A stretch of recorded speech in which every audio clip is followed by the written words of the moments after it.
আজি আবেলি চাহৰ লগত কিবা এটা খাব মন গৈছিলে, সেয়ে ভাবিলোঁ কফি কেক এটা বনাওঁ। এয়া মই ধুনীয়াকৈ ৰেডি কৰি ল'লোঁ, লগতে কেৰাহীখনত বহাই দিলোঁ, লগতে চকলেট গানাছো অকণমান বনাই ল'লোঁ। কেকটো হয় মানে এতিয়া কেকটো মোৰ হৈ গ'ল, এয়া চাই ল'লোঁ। লগতে মই এয়া দেখুৱালোঁ আপোনালোকক, দুই চাইডটো ধুনীয়াকৈ সিজিছে আৰু এইখিনি মই দুফাল কৰি ল'লোঁ কাটি, আৰু চকলেট গানাছখিনি এনেদৰে মই লগাই আৰু অকণমান তিল আৰু অকণমান কাজু বাদাম ধুনীয়াকৈ সজালোঁ।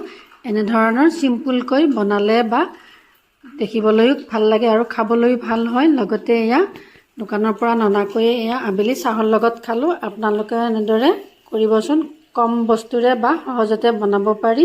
সঁচাকৈয়ে খাবলৈ ভাল হৈছিলে। এনেকৈ ৰেচিপিটো চাই ভাল লাগিলে শ্বেয়াৰ কৰিব, কমেণ্ট কৰিব। আজিলৈ আহিছোঁ, ধন্যবাদ। আজি আবেলি চাহৰ লগত কিবা এটা খাব মন গৈছিলে, সেয়ে ভাবিলোঁ কফি কেক এটা বনাওঁ। এয়া মই ধুনীয়াকৈ ৰেডি কৰি ল'লোঁ, লগতে কেৰাহীখনত বহাই দিলোঁ, লগতে চকলেট গানাছো অকণমান বনাই ল'লোঁ। কেকটো হয় মানে এতিয়া কেকটো মোৰ হৈ গ'ল, এয়া চাই ল'লোঁ।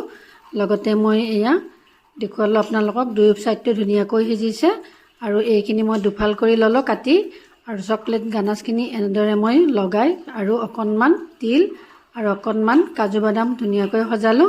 এনেধৰণৰ চিম্পুলকৈ বনালে বা দেখিবলৈও ভাল লাগে আৰু খাবলৈও ভাল হয়। লগতে এয়া দোকানৰ পৰা ননাকৈ এয়া আবেলি চাহৰ লগত খালোঁ। আপোনালোকে এনেদৰে কৰিবচোন, কম বস্তুৰে বা সহজতে বনাব পাৰি।